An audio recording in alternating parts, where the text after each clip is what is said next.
the Leeds defence totally the wrong way. Right underneath the sticks. What a start for Wigan. What a start for Farrell. Loves nothing better than to get out on the wide side, and that's exactly what he did. They failed to fill in. Leeds were very slow on the sliding defence. I think you'll find it was Barry McDermott that left an enormous gap. Long ball out wide there, and as he steps inside, it was Barry McDermott that failed to fill in. It left this man half the opportunity. And the captain, courageous, raises the arm and said, that's what we needed. Keep your eye out, they've moved up quickly, but notice how the prop forward was very slow to fill in. If you utilise the sliding defence, you've got to make sure it's strong. It wasn't. Wigan in very early indeed. What a start. Willie Peters will hoist a massive kick. Here's a tester for Cummins. He's dropped it. Ball's bounced off the feet. This is Dallas. That's a try. That, I think, will be a try, but Steve Presley might decide to hand it on to the video referee for clarification. But I think Cummins missed that completely. It bounced off the Wigan ankle, and Dallas swooped. That, for me, is a try, but it's down now to the video referee. Well, it was always going to be a big gamble by the coach, Dean Lance, to put a winger, Francis Cummins, at full-back. But it was an interference with Lee Jackson. Lee Jackson was running towards to apply the pressure to the kicker, and that's what they're looking at. Was he taken out in the back play? It was definitely the Leeds hooker, Jackson. He got felled. He's still down there on the long shot. Not the best effort from Francis Cummins. He lost it absolutely completely.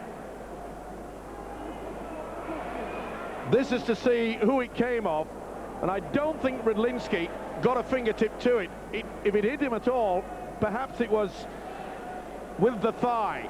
Now then, I think you'll find that Terry O'Connor has moved across sufficiently enough to impede Lee Jackson. This is what they will be looking for. Does he make a step? If he stands still, the try will stand. Rydlinski didn't know anything about that. It came off the thigh, so that's play on. Now the video referee wants to look from a different angle. You'll see Rydlinski, he hasn't touched it. So that's play on. But now they've got to be convinced. Yeah, it certainly touched the hands and the fingertips of Francis Cummins. Well, it surprised me that they're looking at this again. Rydlinski didn't get anywhere near it, so this should be the try. But will the official want to go back earlier than this? Little doubt in my mind that Terry O'Connor has actually moved across and made an interference with the hooker, Lee Jackson, but they're going to ignore it. The try is given to Brett Dallas. He had to wait a long time for confirmation. It went astray. And now it's Leeds' occasion to turn the football over. Cowie and McDermott are at it in back play. I said it was simmering. It has not surprised me. No love lost between these two sides, that is for sure. And you could see by the expression on the prop forward, Barry McDermott, is not too impressed. Here we go. Yep. Okay. Yeah. They're both on the way to the sin bin, I think.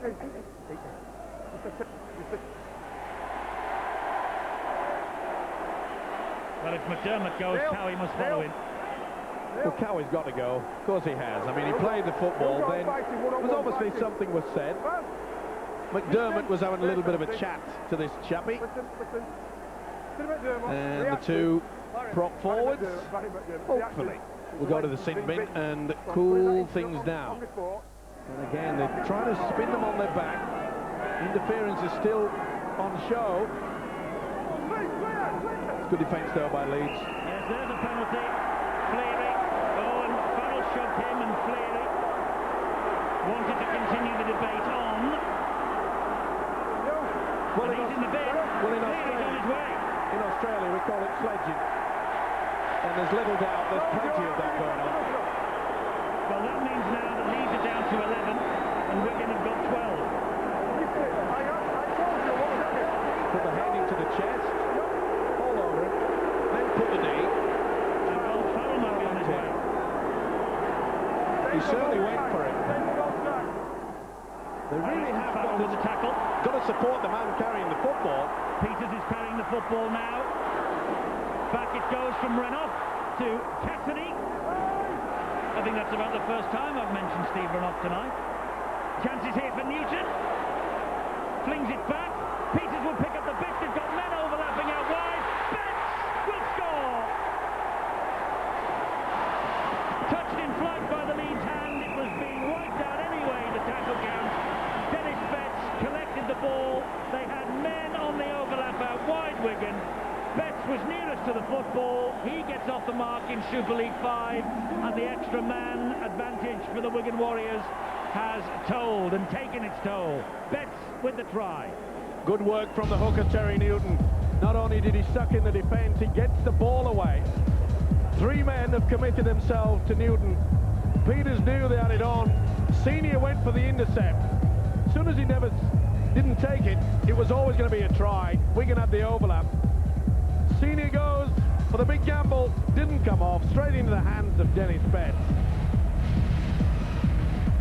Tremendous work there from Terry Newton. Second effort. Betts screaming for it.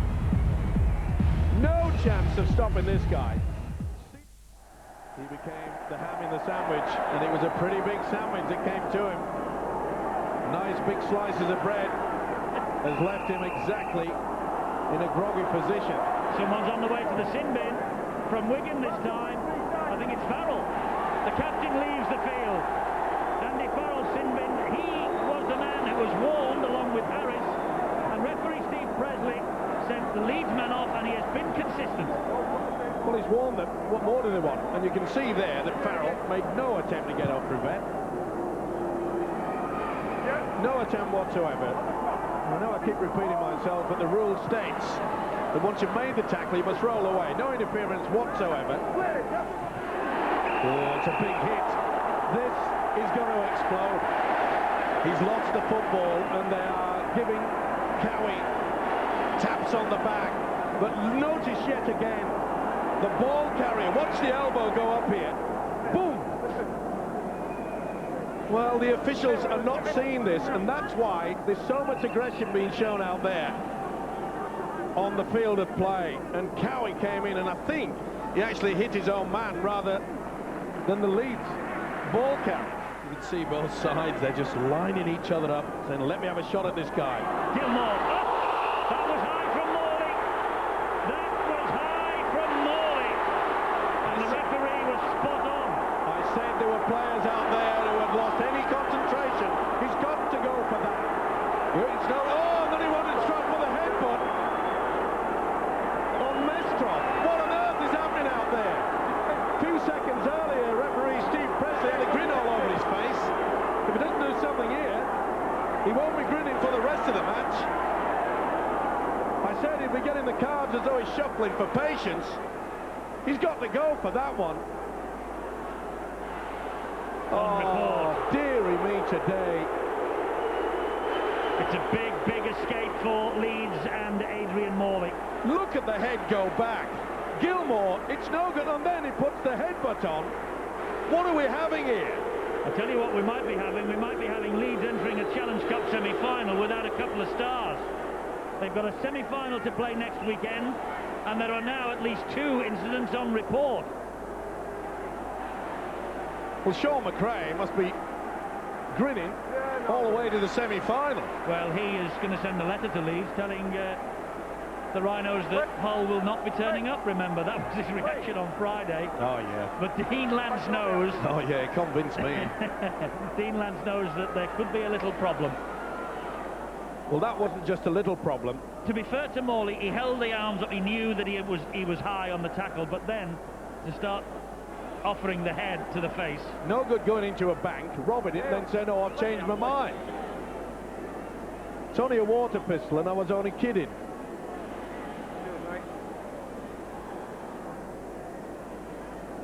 You're loving this, aren't you? You had a big smile on your face. I'm just watching your reaction. Everyone will be able to see it at half-time. No Farrell on the field, of course, in the sin bin. Willie Peters with the penalty. Gets 2 points to the Wigan cause. Terry Newton looks like he's going to end up on the winning side against his former club. swing. Another swing out from McDermott. Lost it again. Well, to be fair, you have to point the finger at the referee, Steve Presley. There's been two extremely unsavoury incidents, and the man is still out there on the paddock. And that does not help the cause. Here he comes. Didn't miss. And they're trying to get the elbow in and niggling, trying to get into the throat area. No need for it. Bang. Right in front of the referee. Well, according to the official referee, Steve Presley, that's fine, because no one's been sent off previous. So what on earth is he going to do now? Just give a penalty? Yeah, well, I actually took that a little bit further and spoke to the Rugby League, and in fact Greg McCallum, about that incident on Lee Gilmore, Morley on Gilmore, and the answer I got was that he didn't hit him in the head, he hit him around where he was carrying the ball. So I watched that video about 20 times, and I just couldn't understand the answer that I got from him. I mean, he must have a low head, or the ball was above his head, you know. I mean, it was ridiculous. But, you know, we got over the game, we won the game, and it was a tough one, and we got the 2 points. Firstly, you know, mainly because it was our first home game, and we had to win it. Yeah.